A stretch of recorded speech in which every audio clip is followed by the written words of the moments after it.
Our next guest is Duane Oakes with the BYU Alumni Association.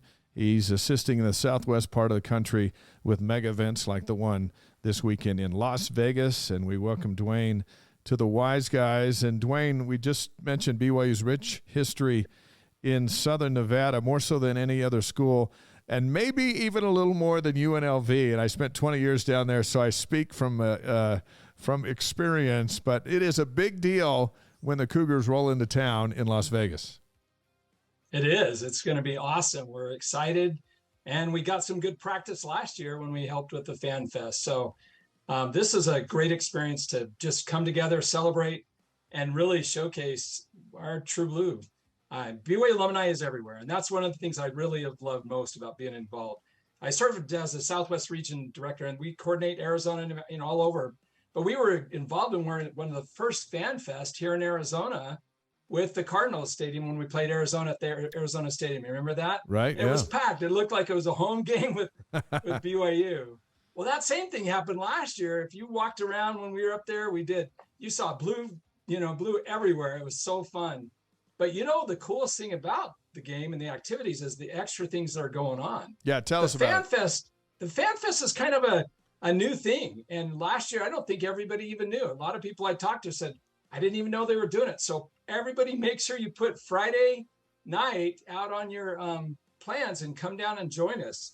The FanFest was a blast. I think they guesstimate maybe 4,000 to 5,000 people were there last year. And I think we should have that many more. We've got a lot of cool things happening. DJ, can you put that graphic up that's 6 to 8 Friday night at Craig Ranch Regional Park? Blaine and I were there last year. Yeah, and we did a remote last year, broadcast from there, and then stayed around, and we figured about 8,000, didn't we? We thought we estimated when we were out there, people were telling us about 8,000. It was phenomenal. Duane. Yeah, it was amazing. That's cool. It probably was. Honestly, you think back, at the point you're down there running around doing stuff, you're just like, wow, where's everybody coming from? But we've done some really better things this year, so hopefully it'll be even bigger and better. How many fans do you think BYU? Dave and I think that the BYU fans are sneaky because Notre Dame controlled this game. They controlled the tickets, and everybody acted like, no, BYU will never come up with more than about 5,000 tickets to this thing. Dave and I have a suspicion that BYU fans are sneaky and there's going to be more than that. What do you say? Oh, absolutely. I think that I know people that have bought through Notre Dame. So I think that people were looking at them right when they were out. We were really scrambling to make sure we have tickets out there. We get information out there, and people were calling from all over. So I bet that they're going to be looking for tickets in other sections. It will be blue all over the stadium. I think you're right. That's pretty awesome. I think you're right. That's the beauty of BYU alumni everywhere. We are everywhere.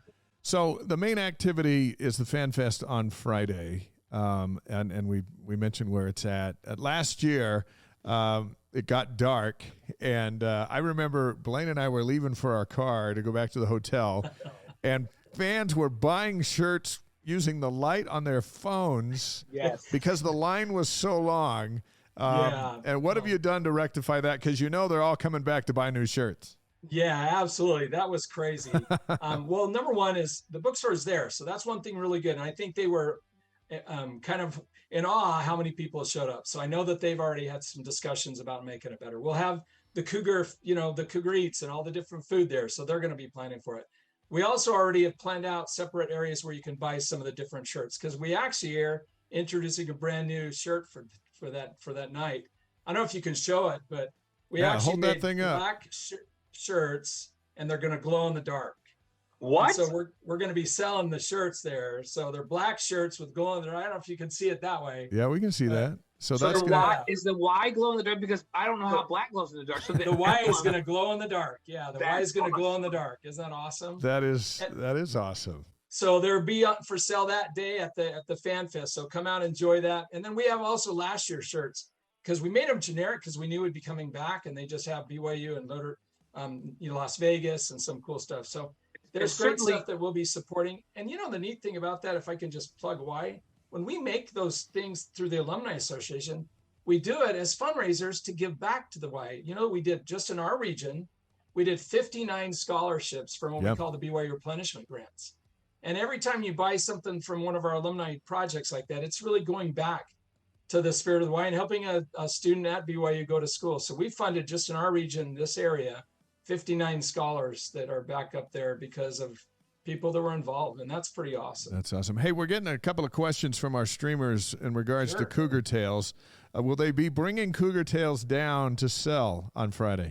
Last we heard, yes. They'll have the Cougar Tails there. They'll have ice cream, but that's a good question. But last we heard, they were planning that, so we'll see. The Cougar Tails and ice cream and that traditional thing. When we started the very first FanFest down here, that's the first thing I did. I actually called up to the Cougar, one of the guys up there, and I said, hey, we can't have an event without BYU, brownies, BYU ice cream, and those traditional things. And they drove a bus down to Arizona, or a van full of ice cream, and it was like so much fun. And I think that's been a big part of these events. You feel like you're home, back home, and you get to experience some of that stuff. I hope that people recognize, and I think they did last year, whether you have tickets to the game or not, you definitely need to go to the FanFest on Friday night.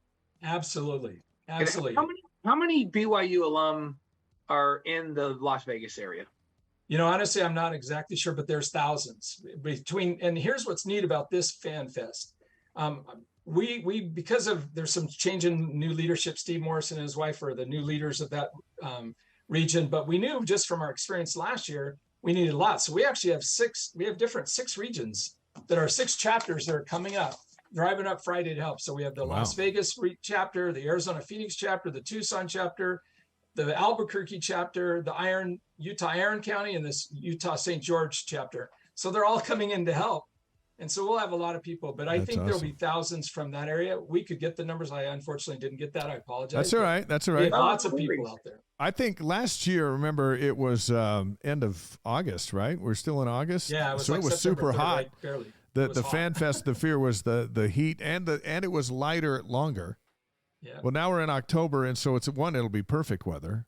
And I actually asked just today, how's the weather? And they said it's going to be great. It's going to be great. And then good weather report. And then will there be lights? Will there be lights brought in? That's one of the things we've talked about is they're going to be bringing lights. So I actually there's actually maybe a map out there. If you put it in the comments, there's some sections where you can link in to the map of the park. And they've got lots of stuff. This is where we partnering with the athletics, they bring a lot of this stuff down, and we have some awesome fun facts activities, involvement activities, lots of things that you can do. So, and one of the most important ones, I know I'm not sure how much free time, but I want to make sure we're good. You go. We really, one of my focuses that I really came when I was at BYU, I was a student leader at BYU and BYUSA and ASBYU, and we changed the whole focus of students serving students in BYU Service Association, and that enter alone, go to serve is our motto. And so we've really been trying to focus our BYU alumni out there to do service. And so at this one, we actually have another big service project. So I know that's a link I shared with the facilitator that we're partnering with actually an organization that does helping feed the hunger for food. And so right now you can go online and you can start donating. We've already raised $300. We haven't even started the game, and there's $200 or $300, I think, already in there. And so by doing that, every dollar can feed, 3 meals, and there's just lots of good stuff. So if you've watched that, which I know you guys have, if you've watched and seen some of the amazing experiences we've had all over, as we go out and do these, tailgate parties and FanFest, the service that's been going on is actually bringing some even national recognition. So we've been live. Love that. We were live in Tampa and live in Eugene with the alumni, and of course now in Vegas, and all those links that you mentioned are now available right here on the screen for folks on the service project and on the shirt that's going to be a popular shirt that glows in the dark. We only have so many, so you got to get there early and get them bought. So I think we only made 1,000. So is that right? We need to tell Spencer to pick some up for us. Yeah, Spencer Linton will be down there. Hey, parking's always troublesome around Allegiant Stadium, and again with another 15, maybe 20,000 BYU fans strolling in there. What have they told you? What have the folks told you about the best place to park, or did you avoid driving altogether and take the bus? What are you telling folks? Yeah, that's always a challenge. I think I remember last year we parked far away and we just walked in and we enjoyed it. We actually went early, in fact, and that's probably what I would say is we went early. We went and got some food. I think In-N-Out Burger was right down the road. Yes, it is. And it was packed again. All the blue shirts were there, and we enjoyed dinner, and then we could walk right down the road. So I think the challenge is wherever you're at, getting there early.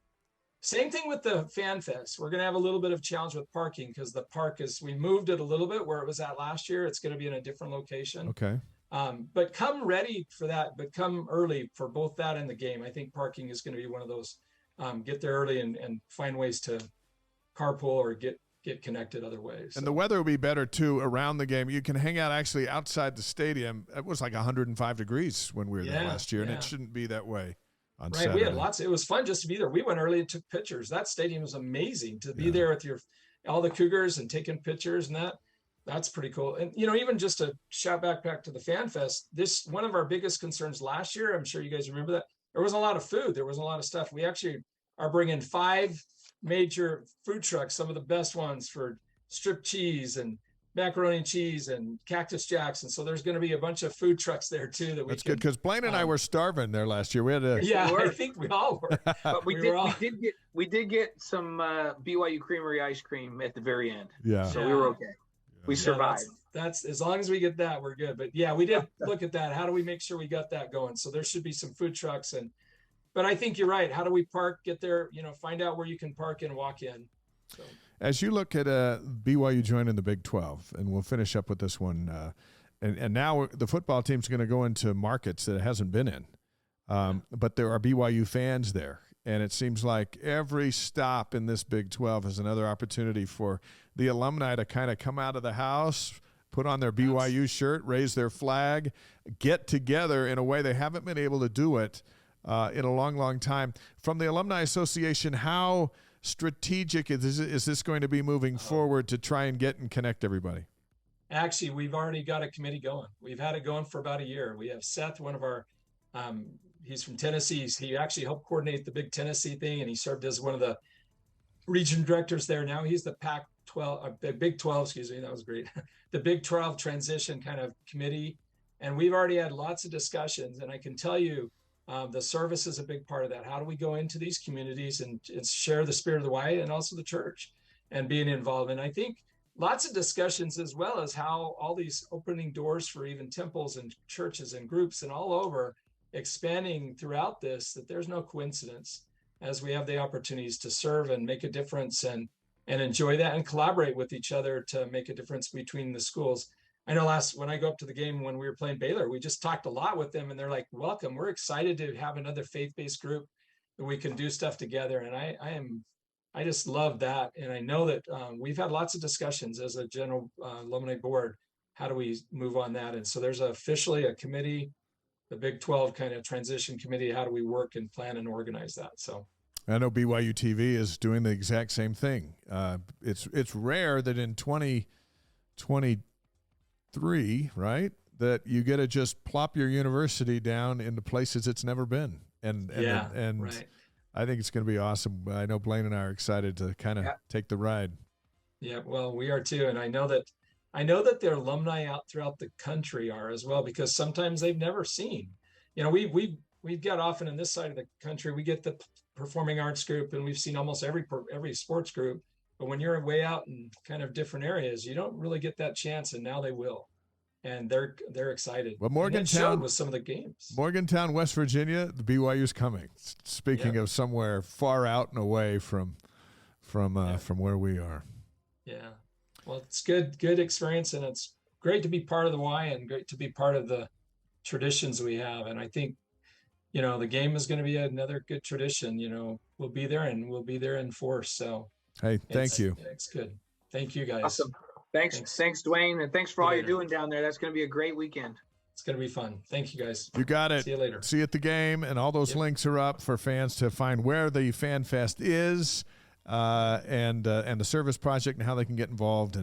And folks all around the world that watch this show who aren't going to be anywhere near Vegas can still donate to the service project. It's the BYU way. So, Duane, thank you. Have a great weekend down there. Thank you, guys. Have a great day.